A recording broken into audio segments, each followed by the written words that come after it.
दोस्तों, स्वागत करता हूँ आप सभी का अपने YouTube channel engineer Sujay Sharma में। आज है हमारा day 10 of GFG 160 days of problem solving.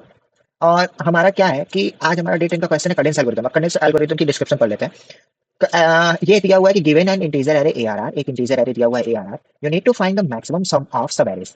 ठीक है, तो हमें सब एरे फाइंड करना है और जो सब एरे की सम मैक्सिमम हो, हमें वो वैल्यू उठा लेनी है। कि मतलब हमें पॉसिबल मैक्सिमम सम फाइंड कर लेना है सब एरे से। ठीक है, सब एरे मतलब कंटिन्यूअस एलिमेंट्स जो हो। ठीक है, लाइक मान लो कि 2 3 माइनस 8 ये एक सब एरे हो जाएगा। ठीक है, 3 माइनस 8 7 ये एक सब एरे हो जाएगा। तो कंटिन्यूअस एलिमेंट्स सारे के सारे मिला के एक सब एरे बनाता है। ठीक है, अब हमें क्या करना है?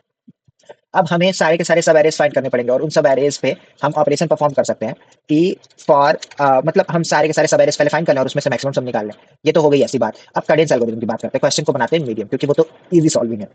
मीडियम बनाने का मतलब कि हम कहीं ना कहीं ऑप्टिमाइज करेंगे। अब ऑप्टिमाइज करने के लिए क्या है कि क्वेश्चन ये कह रहा है कि हमें मैक्सिमम सम फाइंड करना है। तो हम क्या करेंगे ना, हम पहले लेंगे एक इंट मैक्स सम और इसको लेंगे zero and int sum equal to zero. अब हम करेंगे कि जहां हम तब तक एलिमेंट ऐड करते जाएंगे जब तक वो जीरो ना हो। अगर वो एलिमेंट जीरो या जीरो से कम हो जाए तो हम सम को वापस से स्टार्ट कर देंगे। क्योंकि मान लो कि अगर 2 3 5 और -8 मैं इनको लिया तो वैल्यू यहाँ तक की -3 है। तो भाई अगर इससे की सम की वैल्यू -3 है तो इतना कंसीडर ही क्यों किया जाए? क्योंकि यहाँ से एक नया अगर हम सब स्टार्ट करें तो हमें उससे ज्यादा मैक्सिमम वैल्यू मिल जाएगी। इन -3 को छोड़ सकते हैं क्योंकि इसकी कोई वैल्यू नहीं है, फालतू है ये। ठीक है, तो हम इसे छोड़ सकते हैं। ठीक है, तो हम स्टार्ट करेंगे फॉर पूरे एरे में फॉर ए आर आर। और अब देखो, इफ सम में पहले ऐड कर लो। इफ नहीं, सम प्लस इक्वल टू ए।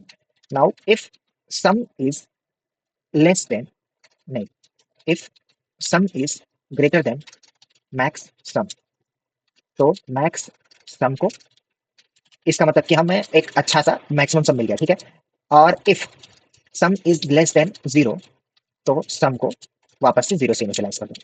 अब फंडा क्या किया था, जब भी अगर मैक्सिमम सम हमें कहीं ना कहीं हमें सम मैक्सिमम सम से भी बेहतर मिल जाता है तो हम उस सम को इकट्ठा कर लेंगे मैक्सिमम सम में। ठीक है, अब ये मैक्सिमम सम यहाँ देखो, value can be negative also ना, आंसर सम नेगेटिव हो सकता है, तो इसे इंटीजर डॉट मिन वैल्यू करना पड़ेगा। ठीक, और यहाँ पे अगर रिटर्न मैक्स सम हम कर दें तो वैल्यू आई थिंक सो चल जाएगी। कुछ करना नहीं था भाई, हमें यहाँ पे वो करना था ना कि जहाँ पे भी हमें सम माइनस जा रहा था उस सम को हम कंसीडर ही क्यों करेंगे भाई? क्योंकि उसे अगर हम छोड़ के भी सब एरे बनाए तो मस्त बनेगा, उसकी जरूरत ही नहीं है मुझे। कहीं ना कहीं वो तो मेरे लिए वो है कि लॉस है कि वो मैंने यूज कर लिया तो उसकी वजह से मेरी वैल्यू कम हो गई। और सबमिट, रन भी हो रहा है, सारे रन हो रहा है। थैंक यू, सबमिट भी हो गया। तो ये था आज डे 10 में करेंस एल्गोरिथम।